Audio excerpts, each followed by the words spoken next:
Hey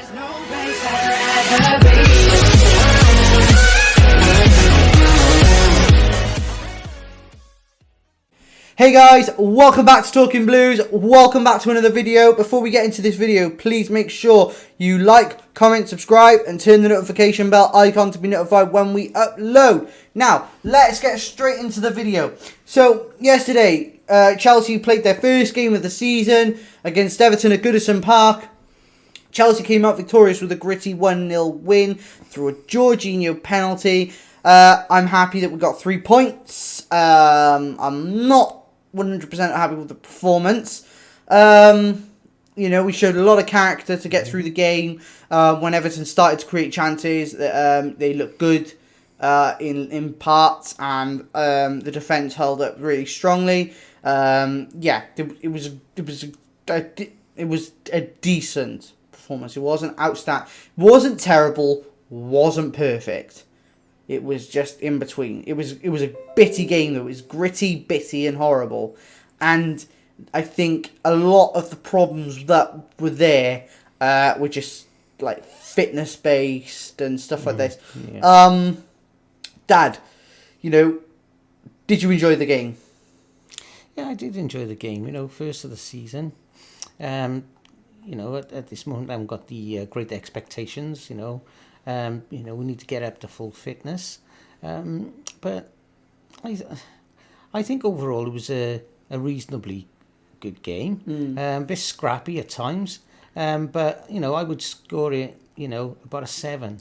Yeah, I'm rating this as 7.5 out of 10. Nothing perfect, nothing terrible.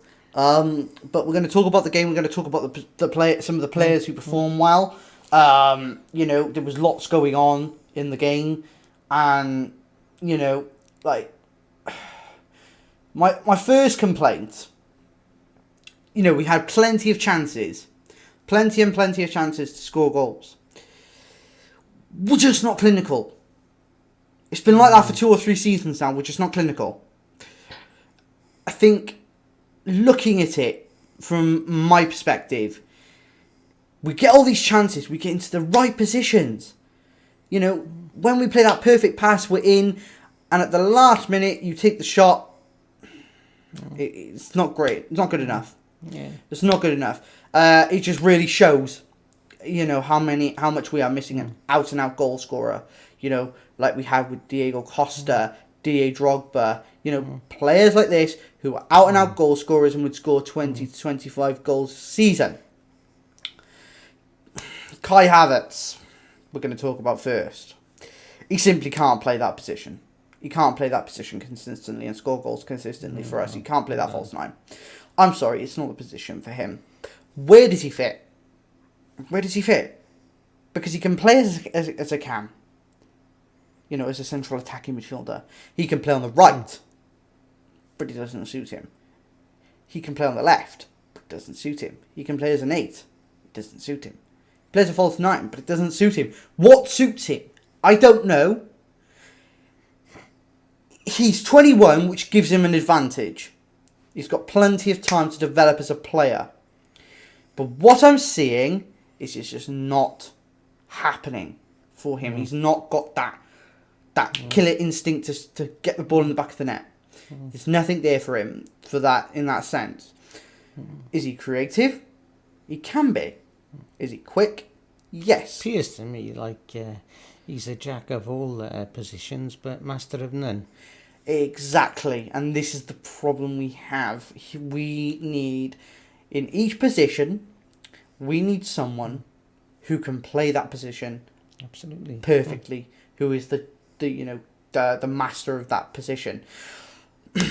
We had Drogba, who could play that position perfectly. You give the ball to him and he creates something out of nothing. Same with Diego Costa. You know, physically strong, quick, you know, on and off the ball, fantastic, always making the right movements, you know, always making the right run, getting into the right position at the right time. Kai Havertz doesn't do that. Kai Havertz doesn't do that for me, and that's a problem. That's a problem that we're seeing season in, season out for the last few seasons. We can't Brocha came into the game as well, and he looked good. He looked very good. It was straight on it. Yeah, his pressing, his aggression on and off the ball was fantastic. He's setting the bar for himself, and as a Chelsea player, you set the bar high. He's there. He's nearly there. He's got maybe 1 or 2, maybe 3 seasons of, progression to go through, and then he will be at the top, I feel. But right now, he's not the finished article. So we need a proven striker. There's always that bedding in process. Yeah, but but the problem is that we haven't got that time. We haven't got that time. Right now, we haven't got that time. We've got the time to let him progress within the club and come up through the ranks. Yeah. But until that happens, we need someone who could do it week in, week out. Who we can trust to put the ball in the back of the net every single time near enough. Someone who, yes, will miss a few chances, but 95% of the time will put the ball in the back of the net. With Kai Havertz, that's just not happening. Come on. Sterling. Couple of chances yesterday, looked fantastic. He was good. He looked quick, sharp, fit. He was driving at the Everton defence. He was running at players. He was taking them on. He was giving Everton all kinds of hell. He had an offside goal. It was a good finish. But he can't do it on his own. Mason Mount didn't look fantastic yesterday. I'll be totally honest. He didn't look fantastic. He seemed like out of it on his feet. He seemed a bit of an outcast yesterday. He was sort of in and around the squad and in and around the game. Wasn't enough. It just, it wasn't enough. The midfield, before we get onto the midfield, Dad, I'm sure you've got plenty to say about the forwards, as an overall thing. Yeah. Basically, I think Kanté had a good game. Yeah. We're talking about the forwards right now. The forwards, sorry. Yeah. Basically, yeah, I think they did play well. It was sort of a case where Everton were making it hard for us to play football, which many teams do, yeah, where we play, with that vibrant skill, yeah, and, this is what happens in these games. They become scrappy, yeah, and, basically it's going nowhere. But we were lucky to get that penalty and for Jorginho to score it for us. Ben Chilwell in the right position at the right time. That was pure. That was just, what Chilwell does. We'll get on to Chilwell more later. My worries about him is, is he ever going to fully recover from that injury he had when he was out for several months? Will he sustain another injury? Exactly. These are things we're going to get into later in the video. But, rest assured that we are going to talk about these things. Moving on to the midfield a bit, before we move on to the midfield, I do have another complaint about Kai Havertz, and this is not me hating on Kai Havertz. You're bullying him. I think he's a fan. Yeah. I'm not bullying him. I'm giving my opinion on what I saw. You got to remember, he won you the. Yes, he won us the Champions League. Winner. Yes, he scored the winner in the Champions League. Fine.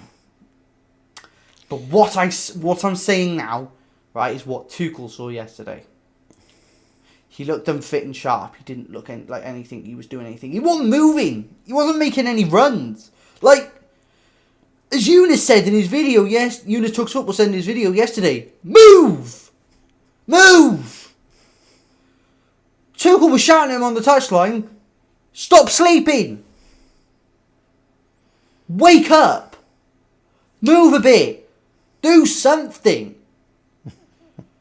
Stop standing up there like a blooming lamppost. I can't say much more than that, but Kai Havertz, you just need to improve, mate. Moving on to the midfield. Kante looked brilliant. From the minute go till about the 75th minute, he looked great. By the 75th minute, he was starting to give balls away. He was starting to just, lose his head a little bit, making clumsy challenges, silly technical errors that he was making towards the end of the game. But I think that was just tiredness, because it's the first game of the season and you're still getting fit at that point. But what I saw... I think one of the things we've got to take into consideration as well, this being the first game of the season, it's not that long days ago that they came back from tour, playing the friendlies. That's true. But Kante did look good. Until the 75th minute, he looked great. He looks like his old self again. And that's something that I can really get on board with, because I wanted to see that be for months. Jorginho looked okay. Slowed the game down too much. He lacks that killer pass. That killer through ball. But there's no one moving up top for him to give that pass. But most of the time, when players are making those runs, he doesn't see it.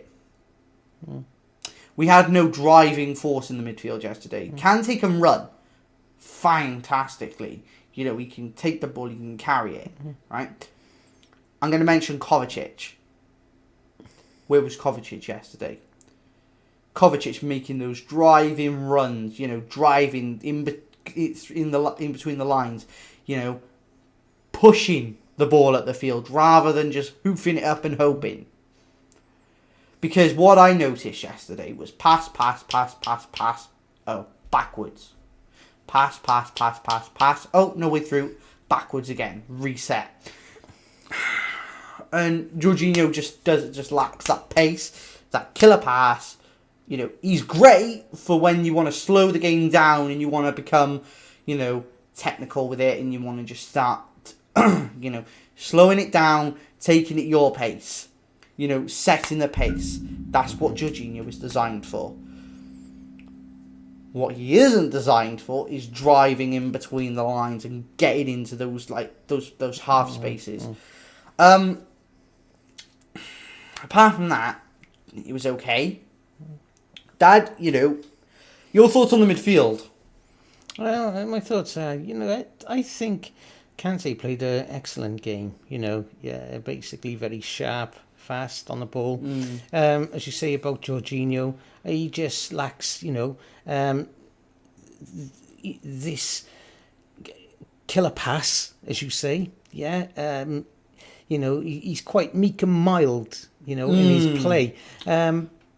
He hasn't got that venom in him, that midfielders and other teams had. Now you look at, in our past, look at Lampard, he had that killer pass. As soon as he saw that run, it was on. He would know when to make that pass. He would know when to time it. He would be able to. Yeah. The fact is, he would be able to. He was everything. Yeah. In a midfielder. Those players in that team, they telegraph things. The synchronization, the chemistry between them was phenomenal, and this is what we lacking now. And I feel like at some point we're going to need to replace Jorginho. Who do we replace him with, though? There's not a lot of option. There's talk of Frankie de Jong. Now he can play a pass. He's quite quick as well. He can make movements on and off the ball. He can play as a 6, an 8, and a 10. That's the thing with de Jong, and that's what I like about his versatility. If we were to get him, love it. Absolutely love it.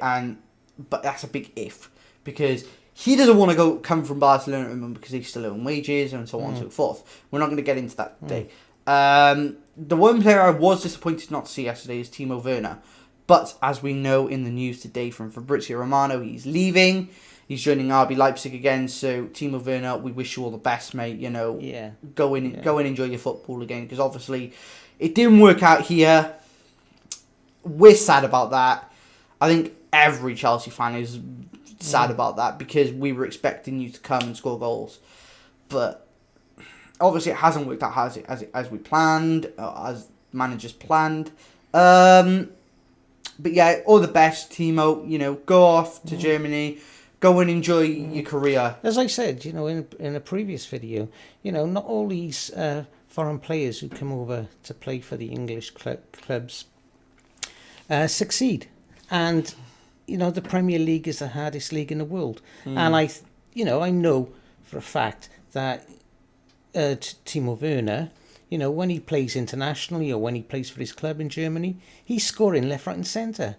So, you know, that's what it is. Some players are better off at home. Exactly. So, Timo, go and enjoy your football. We wish you all the best, mate. You know, you were, you know, you served the club as best you could. He scored some goals. He scored some goals. He did save us on a few numerous occasions. But go and enjoy your football.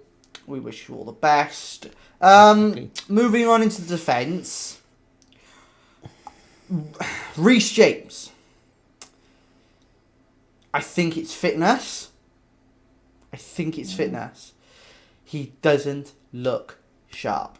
Doesn't look anything like his best self. Usually he sets the bar that high.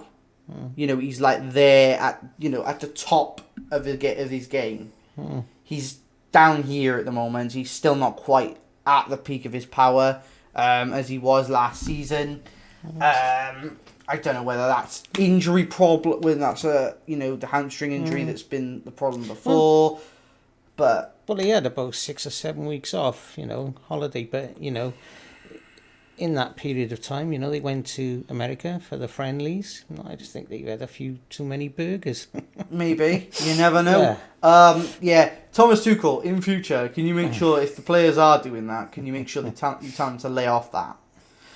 Because the quality I've seen in the friendlies was not good. There was no improvement of fitness over the period of time that we saw. There was nothing, you know, it was there and it stayed there. It should be there, moving up slowly, gradually. By the time you get to the first game of the season, you should be about 85-90% of the way there, fitness-wise. And we looked about 70, 75, maybe even 65. That's an issue. But moving on to defence. Continue on with the defence, sorry. Ben Chilwell, glad to see him back from injury. Will he sustain another injury? Have we got to be cautious? Because Ben Chilwell is a good player and we don't want to see him out again. We've brought in Cucurella and we'll talk about him in a bit. But Chilwell, I'm glad to see you back. You know, it's been a long time, mate. You won us the penalty yesterday. And you were in the right position. You looked like you were about to shoot as well. And what a way for you to come back would have been to get your first goal. Obviously, you won the penalty instead, so fantastic. It was good play. And, you know, you were in the right position at the right time, which was great.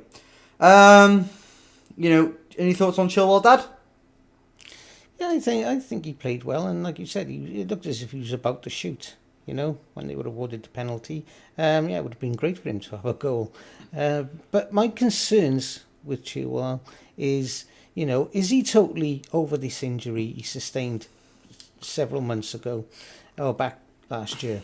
And secondly, will he sustain another injury?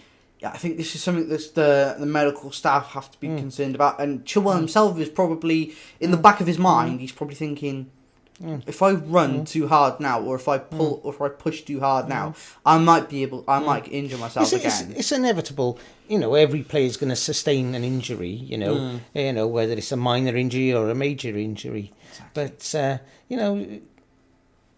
let's just hope he doesn't. I do think he'll be okay. I think he'll be okay.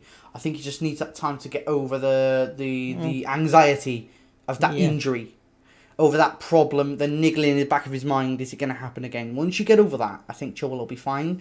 Fitness is just a concern for me for Chilwell at the moment, because to me yesterday he was playing well. He was enjoying his football. You know, I was worried every time someone was tackling him. Yeah. Every time someone tackled him, I got concerned. And But this is the other thing with injury. People say, okay, over the worst of it, or you're fit again. That's the physical side over. What about the yeah, psychological side? People exactly. That's something forget that needs to about be that worked as well. on. That could be worked on. But yeah, moving on. Thiago Silva looked fantastic. Fantastic. Always in the right position. There was a one-on-one chance for Anthony Gordon, and Thiago Silva tried to call Mendy to come out. He was like, come on, come out, come out, come out. He didn't come out, but Thiago Silva managed to get into the right position and block the shot, and that's Thiago Silva all over. Elegant, and for his age, he's a Rolls Royce of a defender. He's in the right position at the right time. That was superb. Again, there was a thing going on there, that he was called in for a dope test after the game, and he had to travel back by car and he missed the bus. But oh well. Dad, Thiago Silva, your thoughts? Yeah, I think he played well as always. He's a great defender, and I think with the three of them up there, as what's his name? Koulibaly. I think we can form this sort of that iron curtain, in defence. Yeah. So moving on to Koulibaly, actually, what a player! What a player! He looked sharp. He looked fast. He's got that defensive IQ. Yeah. He knows what he's doing. He knows what position to be in, and that is where he set the bar high already. Aspilicueta. What can I say about Aspilicueta except just legend? Still a little workhorse. Oh, he works his little butt off for us. The positions he took up yesterday, and the positions he takes up with the back three. Where he gets up high on the pitch and he, sort of in that half space, ready to cross. Just in case, the wing back's cross doesn't go in first time. He comes out and claims that second ball and picks it up and puts it in the box.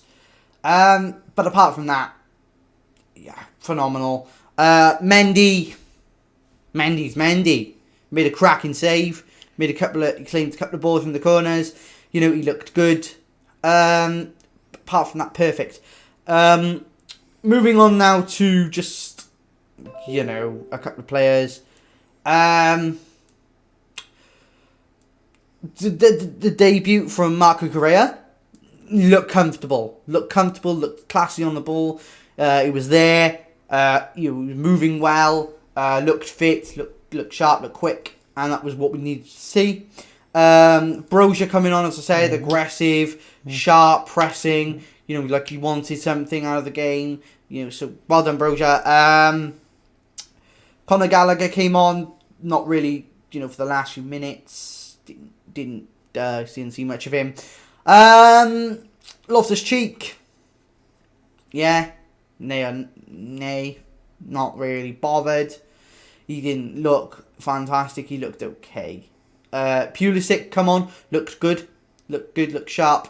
And, that was that. But, all fantastic. No problems to talk about, apart from just the lack of consistency in front of goal and the corners and set pieces issues. There was the things that can be worked on, but that's what happens. You work on things through the season, you start to pick up things gradually. Guys, let us know your thoughts in the comment section below. I'm going to hand over to my dad now, and he's just going to give the last final thoughts from him, and then we're going to wrap up. Yeah, so basically my thoughts, the game was great, there was a lot of consistency there, scrappy at times, but we come away with that 1-0 win, and those 3 points are crucial, and, no matter how we play, whether it ends up a scrappy game or not, as long as we're gaining 3 points every game, that's what matters, even if it's only one goal to the good. Yeah. So it's the points that count. And like I say, I am quite adamant, if we play our best and we play with fire in our bellies and determination, we can win the league. Yeah, stay positive. Yeah, Yeah. we can win. But we need to make a signing for a good striker. Yeah, without a striker now, we don't lack we lack the tools to do anything. That's all we're needing. Exactly. But yeah, let us know your thoughts in the comment section below, guys. You know, did you enjoy the game? What was your rating out of 10? Let us know if you saw any issues that we didn't see that you can mention to us. And you know that we'll discuss in the comment section below. But yeah, that's it for today's video, guys. Make sure you like, comment, subscribe, turn the notification bell on to be notified when we upload, and we will see you guys in the next video. Oh, actually, before we go, thank you so much for 50 subscribers. It means so much to us. Thank you for all the love and support you've been showing. It's been absolutely amazing. You know, for you to be part of this journey with us. You know, it just means a lot. And yeah, we'll 100 subscribers. We'll be doing something special, you know, to celebrate it. But yeah, take care, guys, and we'll see you in the next video. Make sure to like, comment, subscribe, as I said, and we'll see you guys in the next video. Take care, guys.